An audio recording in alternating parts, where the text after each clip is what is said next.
What's up, guys? This is CyaNiDe or my YouTube name is the Reaper724. Tonight, or right now, I'm going to show you a little tutorial on video or picture masking in Sony Vegas Pro 10. I'm using 64-bit. I'm going to show you two different ways of doing this. One way would be a way to start a video, or even a way to transition your video, and then the other way is only a transition.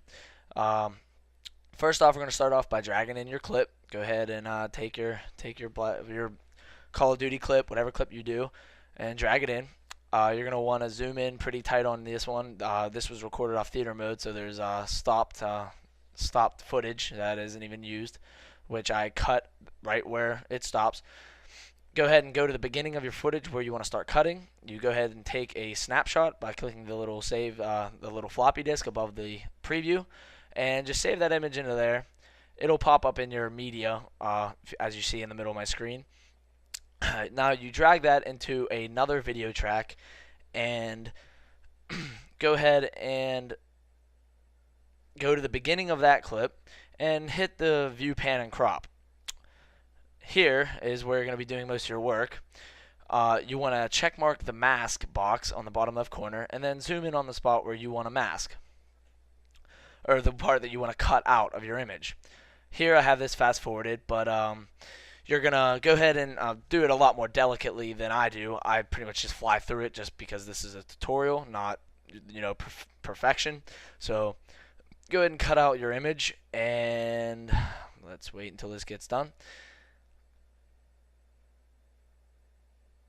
Okay, now you cut out your image, and now as you can see, it's selected, and on your preview window you can only see the the gun or whatever you cut out. Now you want to hit mask, and this is a way to feather what you actually cut. You just go to the feather and put in or out. That's just which way it feathers in or out, and then you can tell it how much you want it to feather in or out, which I'm not exactly sure the measurements, but I think I just put it on 1 here, and that's not really the greatest thing to do. Just it just helps you if you want to make it a little bit neater or a little bit feathered rather than just a straight line.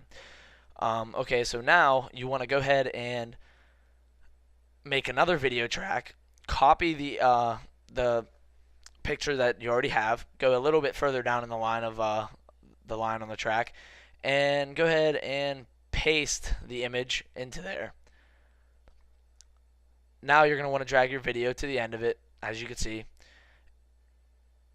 And also you're going to want to put a transition to your first image, which I'm going to do the slide up effect, which is basically you put it right at the beginning of the image. So now whenever you play it, it's going to slide that image, which is only the gun, slide it up into my screen. Now I'm also going to go ahead and put the flash image, or the flash transition, on the beginning of my second image.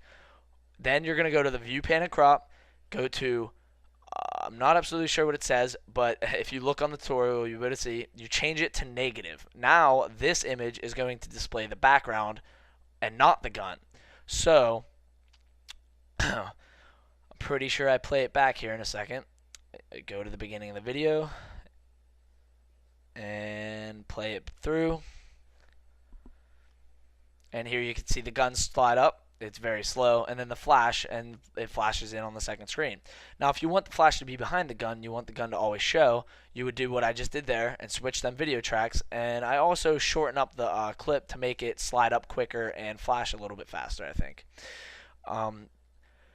This is just so whenever you do play it, the gun slides up, and then the back of the screen flashes, and then your background image slides in. And then here you see my guy go ahead and shoot a clip. Now we're going to do the other transition effect, which is basically cutting a hole in an image and then putting another video clip behind that image and zooming in to that hole and making it transition into the next clip. So you go ahead and cut the end of the old clip, and like right where you want it, and then drag it back 1 frame or so, and take a picture, and then drag it into the thing just as you see here. And then we're going to go into the view, pan, and crop again for that picture. Go ahead and zoom in on the area that you're going to cut out. For me, I'm going to cut out this cylinder here that's on the side of the screen, which of course isn't a very good way to do it, but I also speed up this. It's not going to be perfect. It's just a general run through of what you would do. Now, as you can see, it's only showing the barrel. So you switch it to negative again, and now that image is only going to show the background without the barrel there, as you can see right now. Now what you want to do is go ahead and grab your second clip, which I grab a death cam, actually a death pick video of the shot that I just got previously in this video, and I go ahead and cut out the beginning part and drag it into right around where I want it. Cut out the ending, of course, and I recorded this before I actually did it, so I am kind of just watching the video as I record my voice. Not the best thing to do, but this is my first tutorial, so I'm kind of iffy about it. I'm just learning.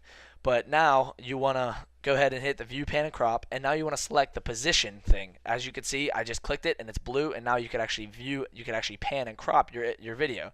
So you want to drag the bar to the desired area where you're going to want to zoom in, and go ahead and zoom in on it, drag it to where your hole is, and you're going to have to make it really, really small so it zooms all the way in, and make sure that the old image that you had as the transition is completely out of the picture, which, as you can see, I size it up here and set it up. And then you could also put a little effect to it like I just did. You turn it sideways. So now whenever this video plays through, the image is going to fly through and then come up to the second video. But as you can see, there's a black image there's a black hole in that spot, so I drag the video closer to it, so there's always a video behind it. As you can see right there, it just flew right through and it worked out perfectly. But of course I wanted to go a little bit faster, so I went and dragged the keyframe further ahead. So there you go. It just flew through, and there's the death cam of my video. I made it a lot shorter also. Just there's no actual reason for that. I kind of just did it to make it a smaller image, and I would imagine it would take less actual space when you render it. So here's the whole video playing through. There's the image sliding up, the background image flashing in because of the transition effect you put to it. My no scope, of course, and then the barrels fly through, and the death cam. Thank you very much for watching my masking tutorial on Sony Vegas Pro 10, and I guess peace out. Sub me. Thanks.